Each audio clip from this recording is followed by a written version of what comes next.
Imaginez un instant la scène suivante. D'abord, on nous présente, à nous les spectateurs, un objet tout à fait ordinaire. Par exemple, un simple vase. Qu'il contienne du miel ou non, peu importe. Le magicien claque des doigts et l'apparence de ce vase change complètement. Tiens donc, ce n'était pas un objet unique et homogène, mais un assemblage de minuscules particules, un ensemble d'atomes. Démocrite applaudit avec enthousiasme. Un claquement retentit et la forme se transforme à nouveau. Il semblerait que les atomes non plus ne soient pas des particules indivisibles. Ils possèdent un noyau extrêmement petit, autour duquel gravitent des électrons, tandis qu'un immense espace s'étend entre les deux. Rutherford se lève d'un bond et s'écrie « Bravo !» Mais lorsque le magicien claque une nouvelle fois des doigts, les électrons qui tournaient autour du noyau cessent d'être de petites planètes suivant de belles orbites bien définies. Arborant un sourire satisfait, Niels Bohr ajoute avec emphase « Exactement, mesdames et messieurs, les électrons ne suivent pas n'importe quelle trajectoire. Ils occupent des niveaux d'énergie bien déterminés. » Puis, à un nouveau claquement de doigts, ces particules elles-mêmes commencent à devenir floues et à s'étaler. Les électrons ne peuvent plus être considérés comme de petites billes roulant le long d'un chemin. Ce qui se trouve devant nous est plutôt une fonction d'onde, une distribution de probabilités, un nuage de possibilités indiquant l'électron pourrait se trouver ici. Schrödinger, plongé dans ses réflexions, trace des équations. Heisenberg range discrètement sa règle, et Max Born insiste. Il ne s'agit pas de matière étalée dans l'espace, mais de la probabilité de trouver une particule en un endroit donné. Et voici enfin le dernier tour de magie. Même la moindre apparence de particule disparaît. Il ne reste sur scène qu'une multitude de champs quantiques invisibles, et ce que nous appelons des particules n'étaient en réalité que des fluctuations locales de ces champs, de simples ondulations. Un rideau tombe alors de nulle part, portant en grandes lettres l'inscription « Le monde est fait de champs quantiques ». Eh bien, au départ, tout paraissait pourtant si simple et si facile à comprendre. Après tout, il y avait juste un vase, et peut-être même du miel à l'intérieur. Mesdames et messieurs, bienvenue sur Perduchan. C'est parti!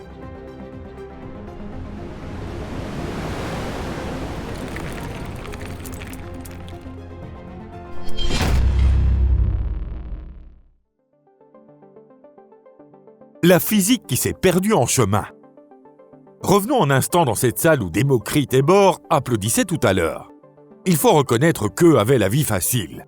Dans leur esprit, tout était composé de particules. Ces particules étaient elles-mêmes constituées de particules plus petites. Et quelque part tout au fond se trouvait une base fondamentale et immuable sur laquelle reposait l'ensemble. C'était une vision du monde simple et facile à comprendre. Et l'histoire s'arrêtait là. Pourtant, au sein même de cette conception du monde qui semblait si simple et si claire, les physiciens modernes se sont retrouvés face à 3 énigmes. Voici la première.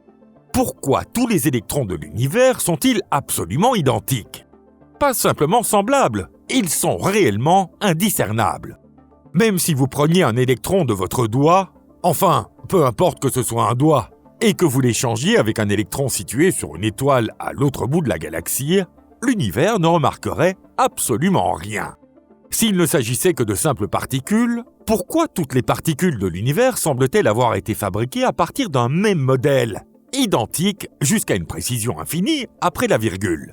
Qui peut bien les produire en série de cette façon ? Voici la deuxième énigme. Dans le grand collisionneur de Hadron, lorsque 2 protons entrent en collision, des centaines de particules qui n'existaient pas auparavant jaillissent du point d'impact. D'où viennent-elles donc ? Les particules ne se multiplient pas spontanément en se divisant toutes seules. Voici la 3e énigme. Imaginons que l'on retire d'une boîte toute matière et tout rayonnement, puis qu'on la refroidisse jusqu'au zéro absolu. Malgré cela, quelque chose subsistera à l'intérieur. Le vide n'est pas vide. Il est littéralement en ébullition. Ce n'est pas une métaphore du genre « il est vexé d'être traité comme du vide ». Non, c'est réellement le cas, au sens physique du terme. Comme une bouillie qui mijote et bouillonne dans une marmite. Alors que tout aurait dû avoir disparu, pourquoi reste-t-il encore quelque chose ? Pour répondre à ces 3 questions, les physiciens ont dû faire exactement la même chose que ce dieu déguisé en magicien. Claquer des doigts et faire disparaître complètement les particules. le monde comme une membrane. Pour comprendre ce que les physiciens ont proposé à la place des particules, il faut d'abord se familiariser avec un mot, le champ. C'est un terme que vous avez déjà entendu, n'est-ce pas? À l'école, lorsque le professeur posait une feuille de papier sur un aimant et y répandait de la limaille de fer, vous l'avez certainement entendu. La limaille s'alignait en de belles courbes, et l'on vous expliquait « voici la forme du champ magnétique ».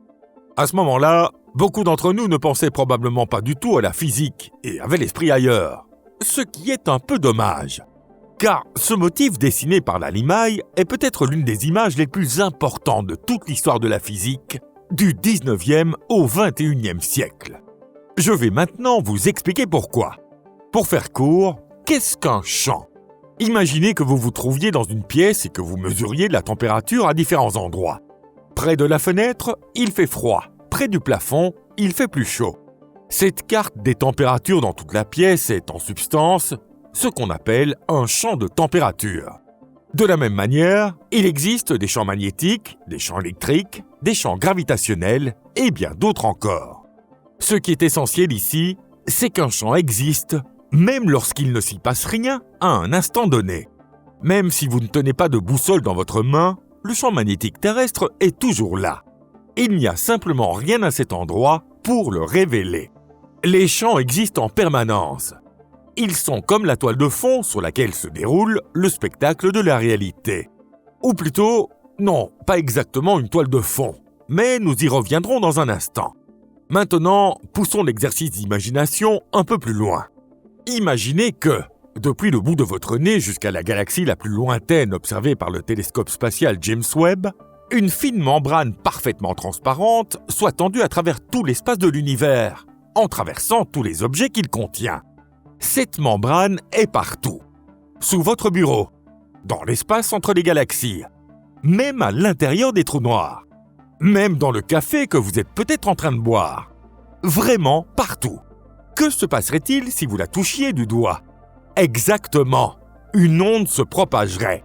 Une excitation locale, une simple ondulation. Cette ondulation se propage sur la membrane, transporte de l'énergie et peut, en principe, être détectée. Tout dépend ensuite de la sensibilité du détecteur. Gardez bien cette image en tête. Une membrane invisible qui s'étend à travers tout l'univers. Des ondes y circulent. Et lorsque nous parlons un peu plus en détail de sa véritable nature, l'idée même de particules disparaîtra sans doute définitivement de votre vision du monde. Nous sommes des ondulations, rien de plus. Nous parlions donc d'une membrane invisible qui s'étend à travers tout l'univers et sur laquelle se propagent des ondes. Vous vous en souvenez? Parfait. Alors, entrons enfin dans le vif du sujet. La théorie quantique des champs nous dit ceci. Il n'existe pas une seule membrane de ce genre. Chacune est associée à un type particulier de particules. Il existe un champ électronique. Il existe aussi des champs de quarks. Un champ pour le quark up, un pour le quark down, un pour le quark étrange, un pour le quark charmé, et ainsi de suite. Il existe également le champ des photons, que nous percevons sous la forme de la lumière. Il existe aussi le champ des gluons. Les gluons, qui en sont les quantas, sont les particules médiatrices qui jouent le rôle de colle maintenant les quarks ensemble à l'intérieur des protons, comme dans l'exemple évoqué au début.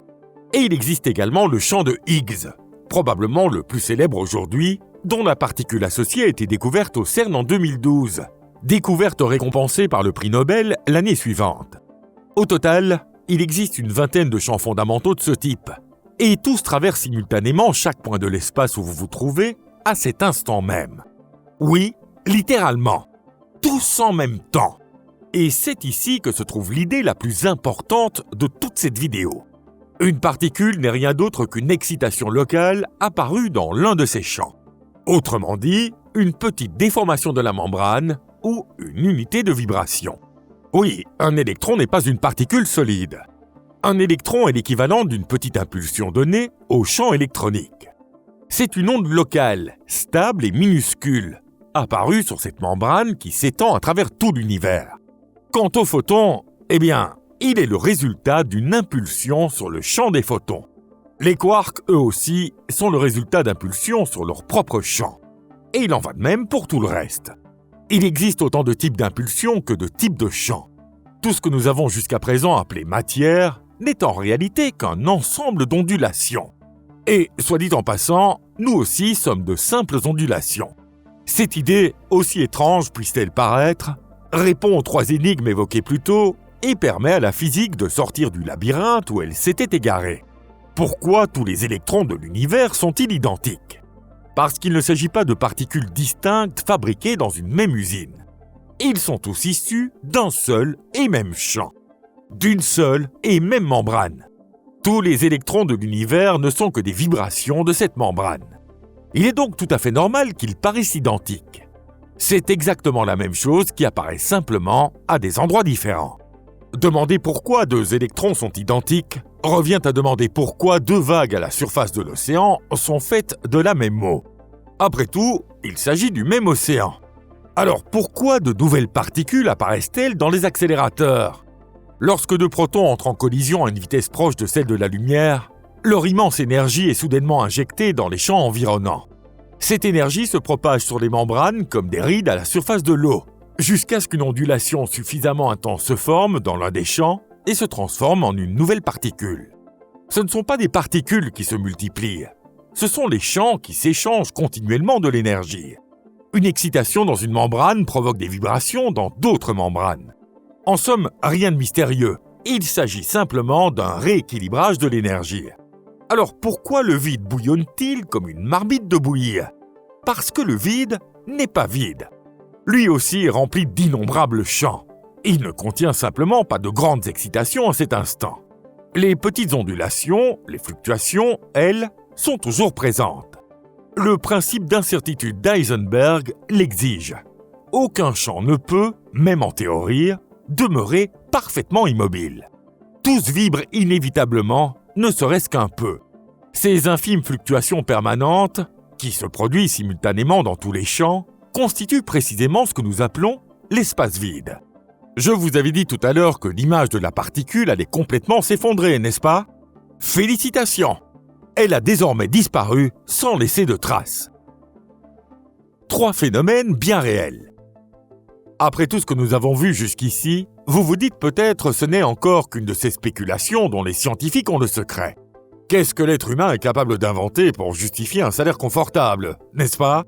Pourtant, il existe des expériences où ces prétendues spéculations se manifestent réellement, et elles ont de quoi ébranler profondément notre vision du monde.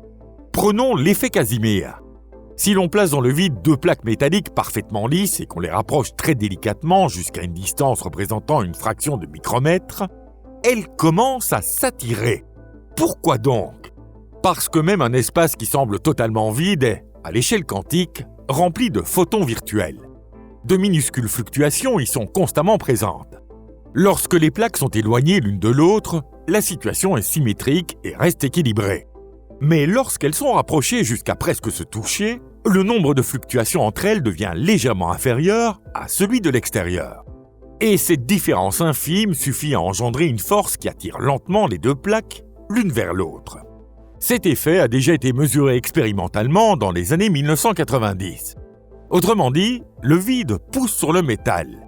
Un espace prétendument vide exerce bel et bien une pression. Passons maintenant à l'annihilation. Lorsqu'un électron rencontre son antiparticule, le positron, les 2 disparaissent et se transforment en 2 photons. Où l'électron est-il passé ? Nulle part. L'excitation présente dans le champ électronique a simplement disparu, et son énergie a été transférée au champ de photons, d'où elle s'est propagée sous forme de lumière. Il n'existe aucune particule que l'on pourrait mettre dans sa poche et transporter d'un endroit à un autre. Comme nous l'avons expliqué plus tôt, il ne s'est produit qu'un transfert d'énergie entre différents champs. Et enfin, le plus important, le champ de Higgs. Celui-ci est particulier. Contrairement aux autres champs, le champ de Higgs ne vaut pas 0, même dans l'état de vide le plus pur. Il conserve partout dans l'univers une valeur constante différente de 0. Lorsque d'autres particules, comme les électrons ou les quarks, tentent de traverser ce champ, elles interagissent avec lui, comme si quelque chose les freinait. C'est précisément cette résistance que nous appelons la masse. Réfléchissez-y un instant. Cela signifie que votre masse n'est pas une propriété intrinsèque de vos particules, mais simplement le résultat de leur interaction avec un champ particulier qui remplit tout l'univers. Sans le champ de Higgs, les électrons n'auraient aucune masse et continueraient à voyager à la vitesse de la lumière. Les atomes ne pourraient pas exister, et vous non plus. D'une certaine manière, votre masse est comme un péage à payer pour entrer dans cet univers et traverser le champ de Higgs. Le champ de Higgs confère effectivement 100% de leur masse propre aux électrons et aux quarks eux-mêmes. Mais chose étonnante, même si l'on additionne la masse de tous les constituants élémentaires de votre corps, on n'obtient qu'environ 1% de votre masse réelle. Les 99% proviennent de l'immense énergie cinétique et de l'énergie de liaison présente à l'intérieur des atomes. Après tout, les péages n'ont jamais vraiment été réputés pour leur modération. D'ailleurs, en théorie, le champ de Higgs pourrait renfermer assez d'énergie pour provoquer une catastrophe à l'échelle cosmique. C'est l'hypothèse dite de la désintégration du faux vide. Selon cette hypothèse, le vide actuel ne serait pas dans son état d'énergie minimale. Un jour, quelque part, une bulle de vrai vide pourrait apparaître, puis s'étendre à la vitesse de la lumière jusqu'à engloutir tout l'univers. Mais cela reste une simple hypothèse. Et même si cela devait arriver, tout serait terminé avant même que nous ayons le temps de cligner les yeux. Les particules quittent la scène. Résumons maintenant tout ce que nous venons de voir. L'univers est un ensemble de champs qui interagissent les uns avec les autres, et ce que nous appelons la matière n'est rien de plus qu'un motif stable d'ondulation apparu au sein de ces champs. Vous n'êtes pas un sac rempli de particules, mais une configuration extrêmement complexe et stable de vibrations s'étendant à travers de nombreux champs quantiques. Le champ électronique, le champ des quarks, le champ des gluons, le champ des photons, le champ de Higgs et bien d'autres encore. La réalité n'est pas un nom. C'est un verbe. Vous n'êtes pas simplement en train d'exister. Vous êtes en train de vibrer, à cet instant précis, simultanément dans une vingtaine de champs différents. Du point de vue de la physique en tant que science, le modèle standard explique remarquablement bien 3 des 4 interactions fondamentales, mais il échoue encore à intégrer correctement la gravitation. Nous ne savons toujours pas réécrire la gravité dans le langage des champs quantiques de manière pleinement cohérente. C'est l'un des plus grands défis de la physique contemporaine. Il est même possible que les champs ne constituent pas le niveau le plus profond de la réalité. En dessous pourraient se cacher des cordes, des boucles, ou quelque chose d'encore plus extravagant que nous n'avons pas encore imaginé. Une seule chose est certaine, l'ancienne image de petites particules solides ne tient plus. La vision fondée sur les champs fonctionne bien mieux. Quant à ce qui se trouve au-delà, cela demeure un territoire inexploré. Espérons simplement que ce mystère sera percé bien plus rapidement qu'il n'a fallu de temps pour passer de l'époque de Démocrite à la nôtre. Car le plus passionnant reste encore à venir. Si cette vidéo vous a plu, n'hésitez pas à laisser un j'aime et à la partager avec vos amis. Merci de votre attention. À très bientôt. Au revoir.